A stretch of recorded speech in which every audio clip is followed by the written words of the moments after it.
साल 2014 Amazon company ने कहा था इंडियन लॉस के अनगिनत कॉम्प्लेक्सिटीज की वजह से वो यहां पर अपना बिजनेस बंद करने की सोच रहा है। And then fast forward to October 2022, government of India ने टेक जायंट्स गूगल पर अपने कॉम्पिटिटर्स के खिलाफ चीप टैक्टिक्स इस्तेमाल करने के नाम पर करीब 1500 करोड़ रुपए का फाइन लगाया। इसके बाद आता है 23 जून 2023 और अचानक से खबर आती है कि इन्हीं गूगल और Amazon ने इंडिया में टोटल $25 बिलियन यानी कि लगभग 2 लाख करोड़ इन्वेस्ट करने का अनाउंसमेंट कर दिया है, जिसमें से गूगल $10 बिलियन इन्वेस्ट करेगा और Amazon उससे भी ज्यादा लगभग $15 बिलियन। आखिर 23 जून को एग्जैक्टली यूएस में ऐसा क्या हुआ कि इनके सूर ही बदल गए?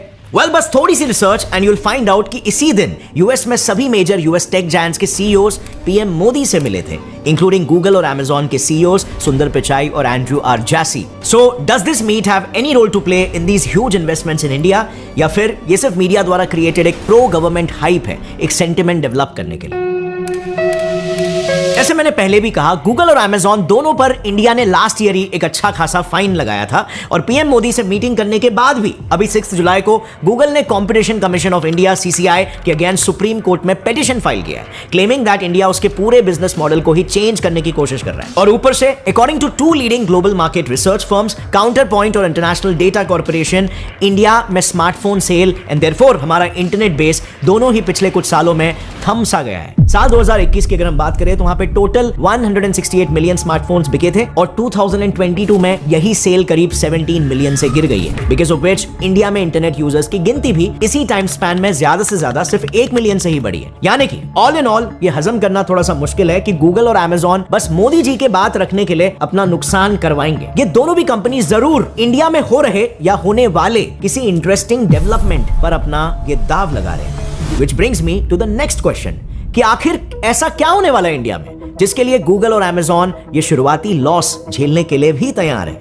सबसे पहले गाइस, जब मैंने स्मार्टफोन और इंटरनेट यूजर्स की ग्रोथ की बात की, उसमें मेन रीजन ये नहीं है कि इंडियन स्मार्टफोन्स खरीदना नहीं चाहते। एक्चुअली प्रीवियसली मैंने जिस IDC रिसर्च फर्म को कोट किया था, उनकी रिसर्च में यह भी सामने आया कि ग्रोथ थमने के पीछे का असली रीजन है इंडिया में बढ़ते स्मार्टफोन के prices and not because India कोई कल्चरल प्रॉब्लम फेस कर रहा है। IDC के अनुसार आज से 3 साल पहले तक एक एवरेज इंडियन लगभग 14 से 16 महीनों में ही अपना एक स्मार्टफोन बदल देता था, लेकिन आज के तारीख में एक एवरेज इंडियन ऑलमोस्ट 2 साल बाद एक नया स्मार्टफोन खरीदता है। And this is because India में आज के तारीख में जितने भी स्मार्टफोन्स मैन्युफैक्चर होते हैं, उनके टोटल 300 से भी ज्यादा कंपोनेंट्स में से 90% कंपोनेंट्स तो बाहर से ही इंपोर्ट किए जाते हैं। अब क्योंकि कोविड के बाद इन कंपोनेंट्स का सप्लाई चेन डिसरप्ट हो चुका है, तो अब उनकी डिमांड बहुत है मगर सप्लाई बेहद कम है।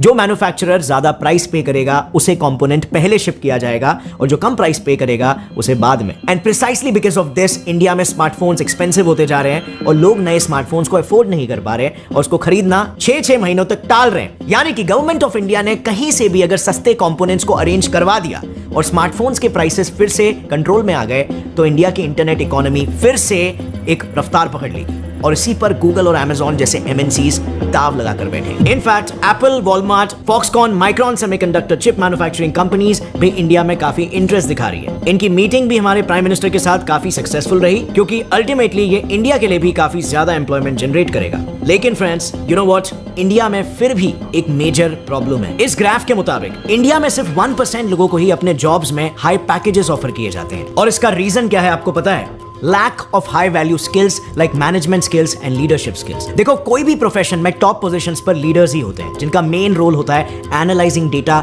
And then strategic thinking. So just last month ही गूगल ने खुद पब्लिश की एक रिपोर्ट में एस्टिमेट लगाया कि इंडिया की इंटरनेट बेस्ड इकोनॉमी जो आज करीब $175 बिलियन के मार्क पर है, वो अकेले 2030 तक इंडिया की GDP में करीब $1 ट्रिलियन कंट्रीब्यूट करेगी। ये इतना पैसा है कि कई देशों की तो GDP भी इतनी नहीं होती है। अब आई नो आप बोलोगे इसमें मेजर कंट्रीब्यूशन तो रिलायंस जियो का ही होगा, जिसने दुनिया का सबसे सस्ता इंटरनेट इंडिया को प्रोवाइड किया। बट गेस व्हाट, जियो में करीब 7.73% शेयर्स गूगल के हैं, 9.99% शेयर्स फेसबुक के हैं और क्वालकॉम, इंटेल जैसी बाकी यूएस कंपनीज के शेयर्स टोटल 9.92% के हैं। इन्होंने जियो में इतना हेवीली इसीलिए इन्वेस्ट किया है क्योंकि फर्स्ट, इंडिया के डिपार्टमेंट ऑफ टेलीकम्युनिकेशंस के अनुसार जस्ट लास्ट ईयर अक्टूबर में 5G सर्विसेज रोल आउट करते ही मार्च 2023 तक इंडिया में 1 लाख से ज्यादा 5G टावर्स इंस्टॉल इंस्टॉल होके एक्टिवेट भी हो चुके थे। एंड सेकंड, इस 5G सेटअप में वो इकलौती इंडियन कंपनी जो स्टैंड अलोन 5G ऑफर कर रही है वो है जियो। अब ये स्टैंड अलोन 5G क्या होता है? तो बस इतना समझ लो कि एयरटेल, वोडाफोन आइडिया, ये लोग जो 5G सर्विसेज प्रोवाइड कर रहे हैं वो करंटली इंस्टॉल्ड 4G सेटअप के जरिए ही कर रहे हैं, उसी में ही 5G नेटवर्क प्रोवाइड कर रहे हैं, जिसे नॉन स्टैंड अलोन 5G कहते हैं। इनके विपरीत जियो ने इंडिजिनसली अपना खुद का एक ऐसा 5G सेटअप बनाया है जो 4G सिस्टम से इंडिपेंडेंट अपना एक अलग हार्डवेयर सेटअप यूज करेगा। इस तरह के स्टैंड अलोन 5G सेटअप से 4G और 5G एक दूसरे में इंटरफेयर नहीं करते और यूजर्स को ज्यादा स्टेबल नेटवर्क कनेक्शन मिलता है। मीनिंग यूएस कंपनीज ये साफ देख सकती है कि इंडिया में न्यू टेक्नोलॉजीज की एक्सेप्टेंस काफी तेज है और साथ ही इंडिया में अब सॉफ्टवेयर्स और कॉल सेंटर सर्विसेज के अलावा चिप्स और मोबाइल कंपोनेंट्स जैसे हार्डवेयर्स क्रिएट करने का भी एक पोटेंशियल है। और इंडिया के इसी पोटेंशियल को हाईलाइट करने के लिए इनफैक्ट जियो ने प्राइवेटली मार्च 2023 में कम्युनिकेशन इक्विपमेंट्स बनाने वाली कंपनी जो कि यूएस से है, मिमोसा नेटवर्क्स करके उसे $60 मिलियन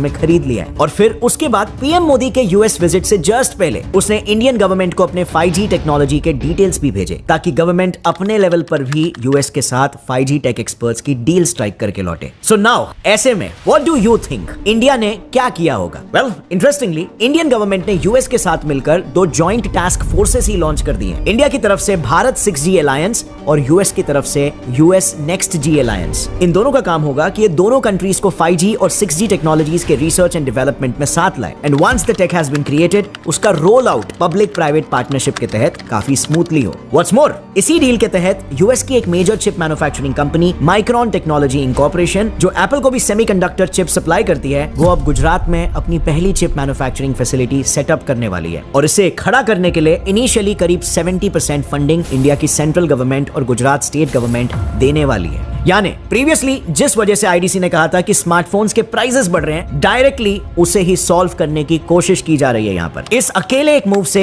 एस्टिमेट्स है कि 2024 के एंड तक करीब 5000 जॉब्स भी क्रिएट होंगे। स्पीकिंग ऑफ विच, जरा इसे देखो। गूगल ने अपनी एक ऑफिशियल रिपोर्ट में पब्लिश किया इस इमेज के जरिए कि उसने इंडिया में चल रहे एक पैटर्न को डिस्क्राइब किया है। उसके अनुसार इंडिया में लो इनकम और लोअर मिडिल इनकम लोगों की तादाद श्रिंक हो रही है और upper middle income, high income in categories के लोगों की तादाद बढ़ रही है। इसी के साथ अगर आप ध्यान से देखोगे तो इट इज सेइंग 2030 तक लो इनकम ग्रुप हमारी पूरी पॉपुलेशन के सिर्फ 6% ही रह जाएंगे। अब ये गूगल का सिर्फ एक प्रेडिक्शन है और इसी वजह से आर्ग्यूएबली गूगल और अमेज़न इंडिया पर दाव लगाने के लिए तैयार हो गए हैं। अब इसमें एक और एक मेजर फैक्टर ये भी है कि इंडियंस की स्पेंडिंग कैपेसिटी अब बढ़ रही है। इसके रिफ्लेक्शन के लिए आपको गूगल के डेटा की जरूरत नहीं है। इनफैक्ट आप इंडिया के ऑनलाइन शॉपिंग मार्केट को भी देख सकते हो। इंडिया फिलहाल दुनिया का तीसरा सबसे बड़ा ऑनलाइन शॉपिंग मार्केट है जिसे आज सालाना करीब 185 मिलियन लोग एक्सेस करते हैं। अगर इसी पेस से ये मार्केट ग्रो होता रहा तो स्टैटिस्टा के हिसाब से साल 2027 तक ये मार्केट सालाना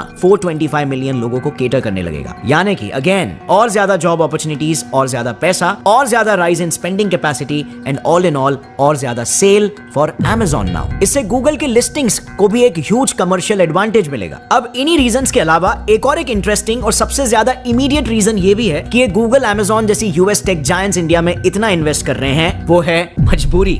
पिछले कुछ सालों में चाइना ने लगभग यूएसए के हर टेक जायंट को अपने देश से बैन कर दिया है, जिसमें Google, Twitter, Snapchat, Reddit, Tumblr, Pinterest, Slack, Amazon की सब्सिडियरी ट्विच, ये सभी शामिल है। इनफैक्ट रिसेंटली अप्रैल 2023 को उसने माइक्रॉन टेक्नोलॉजी इंकॉर्पोरेशन को भी बैन कर दिया, साइटिंग नेशनल सिक्योरिटी इश्यूज। जबकि माइक्रॉन कोई सोशल मीडिया, गेम्स या सॉफ्टवेयर बनाने वाली कंपनी है ही नहीं जो चाइना का डेटा यूएस में स्टोर करती हो। और हंसने वाली बात तो ये है कि चाइना इन कंपनीज को बैन कर रहा है कह के कि ये डेटा चुराते हैं, जबकि चाइना की कंपनीज क्या करती है वो तो पूरी दुनिया जानती है। एनीवे, ये भी एक काफी इंपल्सिव रीजन है कि माइक्रॉन ने अपना सेमीकंडक्टर चिप्स बनाने का सेटअप दुनिया के 3rd largest tech ecosystem India में शिफ्ट करने का फैसला ले लिया। Now once in India, Micron की मदद से स्मार्टफोन और इंटरनेट पेनिट्रेशन फिर से फास्ट ट्रैक पर डालने की कोशिश की जाएगी और फिर गूगल अपने AI based speech and text services को 100 से भी ज्यादा इंडियन लैंग्वेजेस में ट्रेन करके इंडिया के हेल्थ, एजुकेशन और एग्रीकल्चर सेक्टर को इंप्रूव करने की कोशिश करेगा। And lastly, Amazon $12.7 billion invest करके अपनी AWS क्लाउड सर्विस के डेटा का इंडिया में स्टोरेज सेंटर बनाएगा ताकि पूरे साउथ एशिया का सारा डिजिटल डेटा लोकली एक टेक्नोलॉजिकली सेफ और स्टेबल कंट्री में स्टोर किया जा सके। और यही वजह थी फ्रेंड्स कि शुरू में मैंने कहा था कि Amazon गूगल से भी $5 बिलियन ज्यादा इन्वेस्ट कर रहा है। अब ओवरऑल फ्रेंड्स, मुझे लगता है this is what we call a perfect strategy. Since India एक ऐसा देश है जिसमें डेवलपमेंट कंपैरेटिवली कम है पर उसका पोटेंशियल एक्सट्रीम एक्सट्रीमली हाई है, इसीलिए ये एक ऐसा देश भी बन जाता है जहां पर बड़ी बड़ी कंपनीज अपना पोटेंशियल टेस्ट कर सकती है,